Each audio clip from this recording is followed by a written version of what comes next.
You could make every meal, plan every single date, send every sweet good morning message, and reshape your whole life around them, and they will still drift away, not because you did anything wrong, not because you are lacking in some way, but because of something buried so deep inside them that even they don't fully grasp it themselves. And today I'm going to lay it all out for you. Because once you understand what an avoidant person is truly devoted to, every push and pull, every hot and cold moment, every vanishing act, every almost relationship you've ever lived through will finally click into place. If this is something you've been struggling to understand, type the word loyal in the comments right now. And if you want to understand people on a level most never reach, hit subscribe, because we go deep here. We don't do surface level advice. We get to the real truth. Let me start with something that might be hard to hear. The avoidant person in your life doesn't experience love the same way you do. That isn't an insult toward them. It isn't a criticism. It's simply the reality. And the sooner you grasp this reality on a real level, not just in your head, but in your heart, the sooner you'll stop wearing yourself down trying to earn something from someone whose entire inner wiring is completely different from yours. Because here's the thing. Most people spend years, sometimes even decades, trying to work out what they need to change to make an avoidant partner stay, to get them to open up, to get them to choose them. They try acting less needy, they try being more present, they try giving more room, they try stepping back, they try being warmer, they try being cooler, they try nearly everything you can think of. And almost every time, nothing truly shifts in any lasting way. The avoidant might open up briefly, they might lean in for a moment, they might even say every right thing, but then something happens, something you can't see, something you can't quite put into words, and they begin pulling away again, and you're left asking yourself what you did, what you said, what you missed. And honestly, the answer is usually nothing, because the real issue was never about you or your actions. The real issue is what the avoidant person is loyal to, and they aren't loyal to you. They aren't loyal to the relationship. They aren't even loyal to their own happiness. They're loyal to exactly one thing. And that one thing is their sense of safety, their emotional safety, not yours, theirs. And here's where it gets fascinating, because when I say safety, most people picture something positive. And usually it is. For most people, feeling safe with someone means they can open up, they can be vulnerable, they can let a person in, they can trust that this person won't hurt them. But for someone avoidant, safety looks entirely different. For them, safety isn't closeness. Safety is distance. Safety is independence. Safety is being able to function completely on their own, without leaning on anyone else. Safety, to an avoidant person, means knowing they hold control over their own emotional world. And no person, no matter how amazing they are, can ever outmatch that feeling of being in control. This is the heart of everything you need to grasp. The avoidant isn't picking someone else over you. They aren't choosing their hobbies over you. They aren't clinging to independence because they secretly despise commitment. They gravitate toward all of those things because those things feel safe. And you, as someone who craves closeness, who wants genuine intimacy, who wants a real emotional bond, you represent the very thing that feels dangerous to them. Not because you're bad, not because you're doing anything wrong, but because closeness itself, real closeness, registers as a threat to their nervous system. Sit with that for a moment. Real closeness feels like a threat. That's exactly what you're up against. That's the invisible opponent in this, and you cannot love someone out of a threat response. You cannot cook enough meals. You cannot send enough sweet texts. You cannot show up in enough thoughtful ways to make someone stop feeling threatened by the very thing you're offering. And this is the cruel irony of loving an avoidant person. The more love you give, the more threatened they feel. The more you show up, the further they retreat. The more you try to close the gap, the quicker they widen it. It isn't personal, but it absolutely feels personal. And that feeling, that gut-wrenching feeling of doing everything right and still losing someone anyway, is what breaks people who fall for avoidance. So let's dig even deeper, because I don't want you to just skim the surface here. I want you to understand the roots, because the roots are where the real understanding lives. Avoidant attachment doesn't appear out of nowhere. It isn't some flaw someone was simply born with. It's a learned response. It's something that usually forms early in life as a way of surviving an environment where emotional needs were consistently overlooked, dismissed, or punished. Picture what that actually means for a child. A child who cries out for comfort and is met with silence. A child who shows sadness and is told to stop being so sensitive. A child who reaches for connection only to discover that the person they need either can't offer it or actively pushes it away. What does that child come to believe? That child learns that needing people is risky. That child learns that being vulnerable leads to disappointment. That child learns that the safest path forward is to need less, feel less, and become so self-reliant that they never have to lean on anyone emotionally again. And that strategy works. It works in that specific environment. It shields them. It keeps them going. It allows them to make it through a situation that would otherwise crush them emotionally. The problem is that child eventually grows up, the environment shifts, but the survival strategy stays exactly the same. And now you have an adult walking through life who has trained their own nervous system, on a deep level, to link emotional intimacy with danger. And then they meet someone incredible, someone warm, someone who stirs feelings in them they've never felt before, or at least never allowed themselves to feel. And for a while, it's electric, because they actually want it. Some part of them is genuinely starving for that connection. They don't want to be alone forever. They don't want to spend their whole life keeping everyone at arm's length. They're human beings with human needs, just like anyone else. But the closer things get, the louder that internal alarm starts ringing. And that alarm isn't logical. It doesn't listen to reason. It doesn't respond to love. It answers to only one thing: perceived danger and closeness. To their nervous system, reads as exactly that. So what do? They fall back on what their whole internal system has been trained to do. They create space. They become distant. They get suddenly busy. They start noticing flaws in you that never bothered them before. They pull back emotionally. They begin questioning everything about the relationship. They convince themselves that maybe this isn't right, that maybe you're not the one, that maybe they aren't ready, that something feels off. And here's the part that matters most to understand. They aren't lying when they say these things. In that moment, they genuinely believe every word. Their mind has convinced them that pulling away is the smart, rational move. Their mind is handing them every reason why getting closer would be a mistake. It does this to protect them. It does this because that's exactly what it was trained for. So when an avoidant person pulls away from you, they aren't scheming. They aren't playing manipulative games. They aren't trying to hurt you on purpose. They're simply following the oldest, deepest programming they carry inside. They're staying loyal to their internal safety system. And that safety system doesn't care about you. It doesn't care what the two of you have built together. It doesn't care about the beautiful moments you've shared. It doesn't care about your feelings, your needs, your love, or your effort. Because that safety system existed long before you ever entered their life. It was built when they were small and helpless and had no other choice, and it's been running on autopilot ever since.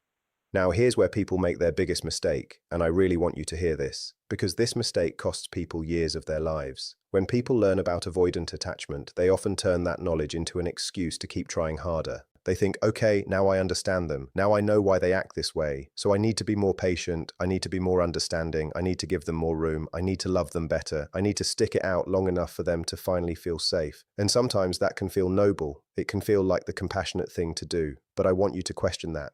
Not because compassion itself is wrong, but because that mindset places the entire burden on you and none on them. And that isn't compassion. That's self-abandonment wearing a mask of patience. Let me break down what I mean.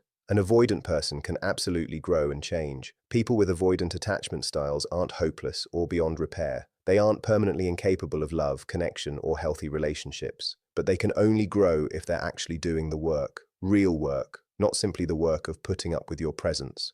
Real, active, intentional work on themselves. Therapy, self-reflection, a genuine willingness to look honestly at their patterns and take ownership of them. Because here's what doesn't work: waiting around for them, shrinking yourself down, making yourself smaller and more agreeable, tolerating behavior that hurts you simply because you now understand where it comes from.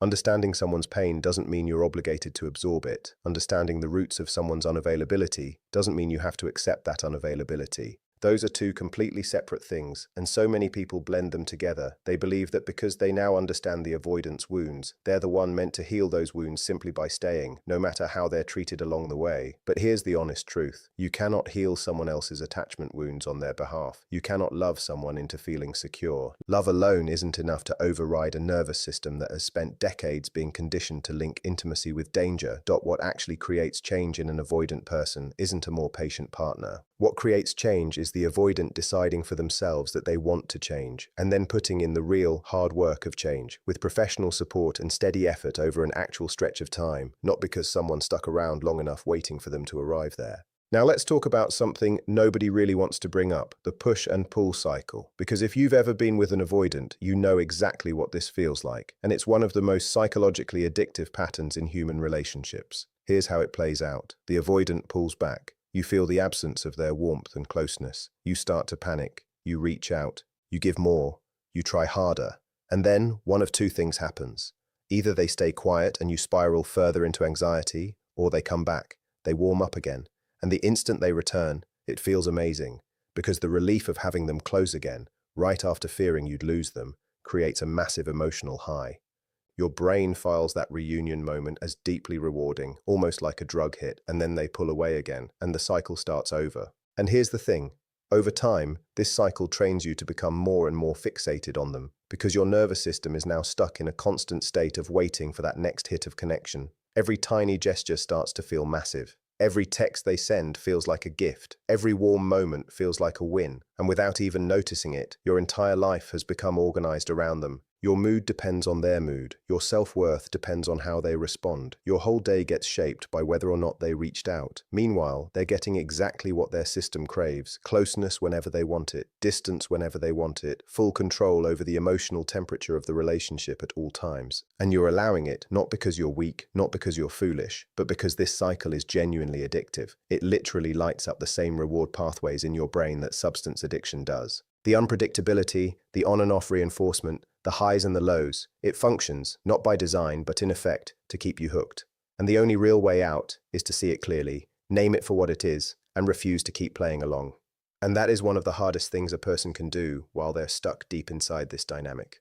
Because walking away doesn't feel like freedom when you're living it. It feels like loss. It feels like giving up on something real. It feels like abandoning someone you love at the exact moment they need patience most. But what's actually happening is you're choosing yourself. You're deciding that your need for steady love and connection matters just as much as their need for emotional safety. And it does. Your needs are valid. Wanting closeness isn't a flaw. Needing security in a relationship isn't weakness or neediness. It's a completely normal, healthy human need. And you deserve someone who can actually meet that need, not flawlessly, not effortlessly, but consistently. Someone who, when the urge to pull away hits them, chooses to talk to you instead. Someone who notices their own patterns and takes ownership of them. Someone who's actively building a life with you, rather than keeping you locked at exactly the distance that feels safe to them. Now, I want to touch on something important here, because I don't want this to turn into a session of trashing avoidance. I don't believe avoidants are bad people. I believe they're people carrying real pain. And their tendency to pull away while it hurts you is hurting them too. The avoidant isn't actually winning in this dynamic. They might appear to be, they might seem unbothered, they might look totally fine on the surface. But underneath, so many avoidants carry a deep, quiet loneliness. A part of them genuinely craves connection, but they've learned to bury that craving so thoroughly that sometimes they can't even reach it consciously. They tell themselves they're fine alone. They tell themselves they don't need anyone. But there's a real difference between not needing people and being disconnected from your own needs. And avoidants have often learned to disconnect from their needs so well that they don't feel the loneliness until everything goes quiet, until the distractions fade, until it's just them alone with themselves. And in those quiet moments, so many avoidants feel an ache they can't quite explain, an emptiness that doesn't add up given how much they insist they value their independence. That ache is the part of them that wants exactly what everyone wants: love, safety, belonging, being truly known by another person, being loved anyway. They want it. They're just deeply, deeply afraid of it. And that fear ends up running their whole life. And that's heartbreaking, both for them and for the people who love them. But heartbreak doesn't mean you should remain in a dynamic that's slowly wearing down your self-worth. Having compassion for someone doesn't mean sacrificing yourself for them. You can fully understand their pain and still choose to walk away from a situation that's hurting you. Both of these things can be true at once. Now let me get into what you can actually do, because I don't want to leave you with just an explanation. Understanding matters, but it isn't enough on its own. You need to know how to act on this understanding. First thing, stop trying to outgive the avoidant. I know this feels backwards, because your instinct when someone pulls away is to give more, to prove how much you care, to show your worth, to demonstrate your worth sticking around for. But every time you respond to their distance by doing more, you're reinforcing the cycle. You're teaching them that pulling away gets you to try harder, and without meaning to, that signals to their system that they're in control, that they're safe, that they can retreat, and you'll still be right there. And while that might soothe them briefly, it actually chips away at their respect and attraction over time, because people don't value what they never have to work for. People don't value relationships where one person carries all the effort. That's just basic human psychology, and it applies to avoidance too. Second thing, get honest about what you actually need, not what you think you're supposed to need, not what feels reasonable given who this person is, what you truly need to feel loved, valued, and secure in a relationship. Write it down. Say it out loud if you have to. Own it without apologizing, because your needs are real, and they count. Then ask yourself honestly, is this person actually meeting those needs? Not whether they could theoretically meet them if they finally did the work, but whether they're meeting them right now, in real life. If the answer is no, that's information, important information. Information you're fully allowed to act on. Third thing, pour into yourself the way you've been pouring into them. All that energy you've spent trying to understand them, accommodate them, be patient with them, figure out the exact right formula to get them to open up, take even half of that energy and redirect it toward yourself, your growth, your friendships, your passions, your life. Because here's what happens when you do. Two things. First, you start to remember who you are outside of this dynamic. You start reclaiming the parts of yourself you quietly set aside while building your world around someone who wasn't building theirs around you. And second, you naturally become less available for the cycle, not as a strategy, not as a manipulation tactic, but simply because you're actually living your life. And that's attractive, but more than that, it's healthy. Fourth thing, stop justifying yourself to someone who isn't ready to listen. When you're caught in a dynamic with an avoidant, there's often this pattern of trying to make them see, trying to explain your feelings, trying to communicate your needs in some way that will finally get through. And sometimes that genuinely helps. Communication always has value. But there's a version of it that turns into begging, into over-explaining your needs, into trying to convince someone you deserve basic emotional reciprocity. If you've reached the point where you're constantly defending your feelings or proving you're worthy of love, something is already off. The right person will never make you argue for your own worth. The biggest shift happens when you're willing to let the relationship end if it stops meeting your needs. Real consequences, not empty threats, are often the only thing that pushes an avoidant to actually reflect. Sometimes they grow. Sometimes they let you go. Either way, you get clarity. Not every relationship is meant to last. Some exist simply to show you your own patterns, how much you tolerate, how often you abandon yourself just to keep someone else comfortable. If you keep finding yourself drawn to emotionally unavailable people, it's worth asking where that pattern first started. The real work isn't only about understanding the avoidant, it's about understanding yourself. So many people mistake the anxiety of chasing an avoidant for real chemistry, but secure love feels completely different. It's calm, it's steady, it's safe, and it never leaves you wondering where you stand. Healthy love doesn't ask you to shrink yourself, ignore your needs, or keep proving your worth. It lets you feel more like yourself, not less. You deserve someone who chooses you again and again, not someone who keeps you guessing. So stop chasing, stop settling for crumbs and calling it love. Stay loyal to your own well-being. When you finally decide that your needs matter just as much as anyone else's, everything shifts. You stop overgiving, you make room for real connection, and you finally open the door to the love you actually deserve.